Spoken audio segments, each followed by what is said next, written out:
बिस्मिल्लाहिर्रहमानिर्रहीम। मैं हूं Amjad Awan export documentation channel पर एक नई वीडियो के साथ अपने तमाम व्यूवर्स को वेलकम कहता हूं। आज का हमारा टॉपिक है content of certificate of origin. आप जो सर्टिफिकेट ऑफ ओरिजिन बनाते हैं उसमें कंटेंट क्या होना चाहिए, उसमें क्या क्या आपने डिटेल देनी है, ये आज हम इस वीडियो में डिस्कस करेंगे। या जिसे आप ये भी कह सकते हैं कि how to make certificate of origin, यानी आपने सर्टिफिकेट ऑफ ओरिजिन कैसे बनाना है, आप ये कह लें, या content of certificate of origin आप कह लें। आज हम इस टॉपिक के ऊपर डिस्कस करेंगे। वीडियो स्टार्ट करने से पहले अपने दोस्तों से गुजारिश है कि अगर आप मेरे चैनल पर नए हैं या आपने अभी तक मेरे चैनल को सब्सक्राइब नहीं किया तो उसे सब्सक्राइब कर लें, उसके साथ बेल आइकन को ज़रूर क्लिक करें ताकि हर आने वाली वीडियो का नोटिफिकेशन आपके पास पहुंच सके। आप वीडियो को स्टार्ट करते हैं।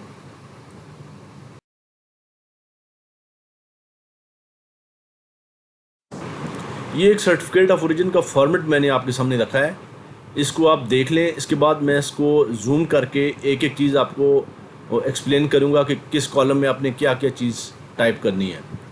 ये एक फॉर्मेट है, ये किसी भी चैम्बर ऑफ कॉमर्स का फॉर्मेट हो सकता है, जो एक दूसरे से डिफरेंट भी हो सकता है और सेम भी हो सकता है, लेकिन बेसिक जो इन्फॉर्मेशन है, बेसिक जो कॉलम्स हैं उनके वो सेम ही होते हैं, जो बेसिक उसकी रिक्वायरमेंट है वो सेम होती हैं। आपको सिर्फ अवेयरनेस देनी है कि आपने किस कॉलम में क्या क्या चीज़ लिखनी है। तो ये प्रिंटेड फॉर्म में किसी चैम्बर ऑफ कॉमर्स से जिसके आप मेंबर हैं आप वहाँ से ले सकते हैं, या उसकी वेबसाइट से भी डाउनलोड किए जा सकते हैं, ठीक है। और अगर आप ये सर्टिफिकेट ऑफ ओरिजिन खुद बना रहे हैं या as a supplier, as a exporter आप खुद अपने लेटर पे बना रहे हैं, तो भी आप ये कॉलम इसी तरह के भी बना सकते हैं, या सिमिलर जो डिटेल है जो इसमें है वो आप सिंपली अपने लेटर के ऊपर टाइप करके भी दे सकते हैं, ठीक है। इसमें कोई ऐसा वो नहीं है कि आपने इस तरह के कॉलम बनाने या बनाना चाहें तो बना लें, ना बनाएं तो ये डिटेल जो बेसिक डिटेल है वो आपने देनी है। वो मैं आपके सामने रखता हूँ कि आपने क्या क्या डिटेल इसमें देनी है।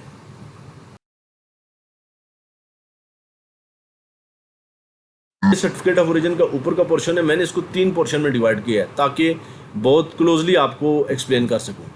नंबर 1 पे देखें आप, ये एक्सपोर्टर का नाम है। यहाँ आपने एक्सपोर्टर का नाम देना है, जो भी एक्सपोर्टर होगा, आप एक्सपोर्टर हैं तो आपने अपना नाम देना है। लाखानी ट्रेडर्स मैंने एक नाम दे दिया है, उसका एड्रेस, कंप्लीट एड्रेस आपने देना है, और कंट्री का नाम देना है।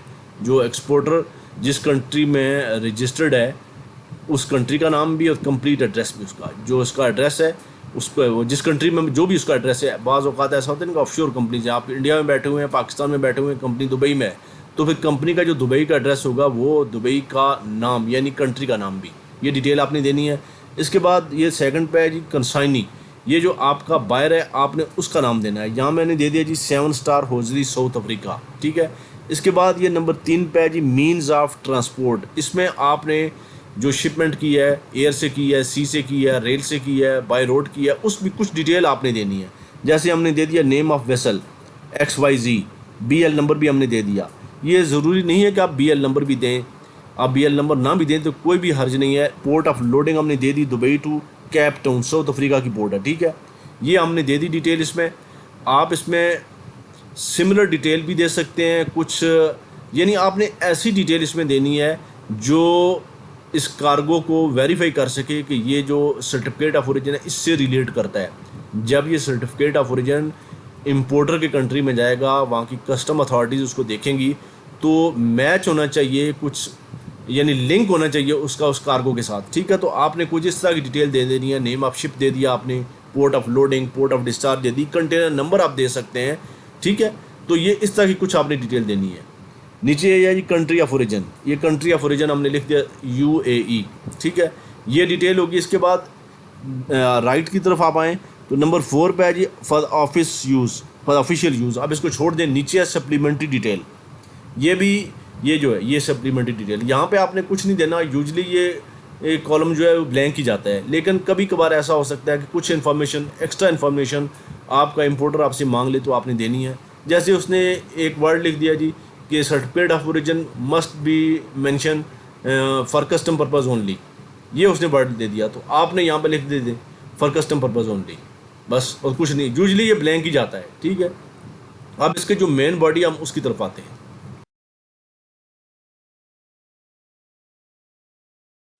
ये इसकी मेन बॉडी है, इसमें हमने क्या क्या लिखना है।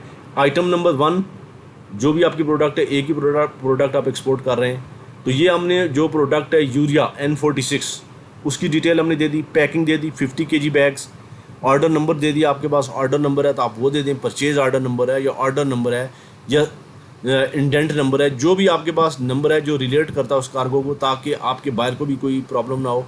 अगर एलसी पे है तो एलसी के अंदर जो डिस्क्रिप्शन ऑफ गुड्स है वो आपने उठा के इधर लिख देनी है। एलसी नंबर हमने दे दिया, ठीक है। अगर एलसी नहीं है तो contract number, proforma invoice number, कुछ भी आपने डिटेल देनी है जो आपके पास है। अगर एलसी है तो फिर तो आपने एलसी से ही कॉपी करनी है एज इट इज़, ठीक है। नीचे क्वांटिटी हमने दे दी 1000 मेट्रिक टन, ये आप ऊपर भी दे सकते हैं, नीचे भी दे सकते हैं, ठीक है। ये शुरू में भी दे सकते हैं, जैसे हमने यूरिया N46 लिखा है, इससे इस जगह पे आप दे सकते हैं। नीचे हमने दे दिया क्वांटिटी 1000 मेट्रिक टन, ठीक है। अब नेक्स्ट कॉलम पे आए, ये बैग्स है, नंबर ऑफ पैकेजेस। अब हमने लिख दिया 20,000 बैग्स, 20,000 बैग्स। अब ये देखें कि जो 20,000 बैग्स हमने लिखे हैं ये इससे मैच कर रहे हैं 1,000 मेट्रिक टन से, क्योंकि 1,000 मेट्रिक टन कार्गो है और 50 kg का एक बैग है।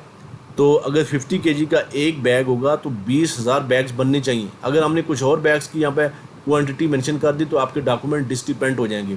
उसकी वजह यह है कि जो बंदा इसको डॉक्यूमेंट को चेक कर रहा है, एग्जामिन कर रहा है, वो देखेगा यार 50 kg का एक बैग है और 1,000 मेट्रिक टन है, तो बैग आपने तो 10,000 लिखे हुए हैं, तो ये 10,000 बैग कैसे हो सकते हैं। देखें ना, 1,000 मेट्रिक टन है तो एक मेट्रिक टन में 1,000 kg होती हैं। 1,000 को आप 1,000 से मल्टीप्लाई करें तो आपके केजीज आ जाएंगे।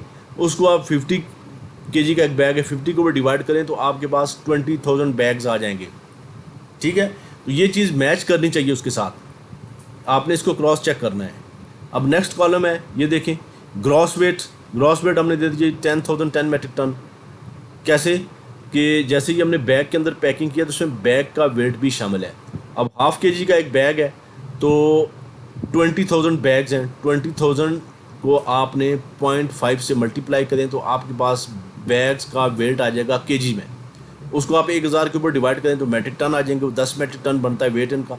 तो 10 यानी 10 1,010 मेट्रिक टन इसका ग्रॉस वेट है। नेट वेट वही रहेगा जो इस तरफ हमने शो किया हुआ है, 1,000 मेट्रिक टन। नेट वेट तो वही रहेगा, ठीक है। ग्रॉस वेट में जो उसकी पैकिंग की का जो वेट होता है, जो भी पैकिंग मटेरियल होता है वो उसमें इंक्लूड किया जाता है, तो ग्रॉस वेट उसका 10 मेट्रिक टन बढ़ गया, नेट वेट सेम है। तो ये चीज़ें आपने क्रॉस चेक करनी है कि ये जो डिटेल आप यहाँ पे दे रहे हैं उस तरफ भी सेम है। अब यहाँ पे अगर नेट वेट आप कम कर दें, 990 लिख दें, तो फिर तो आपके डॉक्यूमेंट डिस्क्रिपेंट हो जाएंगे, क्योंकि आपका बैंक ही पकड़ लेगा कि भाई ये इधर क्वांटिटी आपने 1,000 मेट्रिक टन दी हुई है, यहाँ नेट वेट आपने 990 मेट्रिक टन दिया हुआ है, तो 10 मेट्रिक टन कहाँ चला गया। तो ये चीज़ आपने सारी अपने माइंड में रखनी है कि ये चीज़ें आपस में क्रॉस चेक आप इसको करें, ठीक है। अब इसका जो नीचे वाला पोर्शन है उसको हम सामने लाते हैं कि उसमें क्या लिखना है।